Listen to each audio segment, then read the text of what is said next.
What's up, everybody? Day after a snowstorm here. I'm just getting some work done, and got an exciting announcement to make that we're sponsoring our friends over at Southeast Michigan Snowcast for the month of March 2019. We're going to be their sponsor. Just got off the phone with the main man, John, over there, and we're going to kind of team up.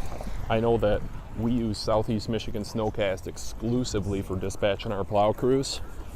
Ed watches that thing like a hawk because it's so accurate. The guy gives you the most accurate weather forecast you could possibly want.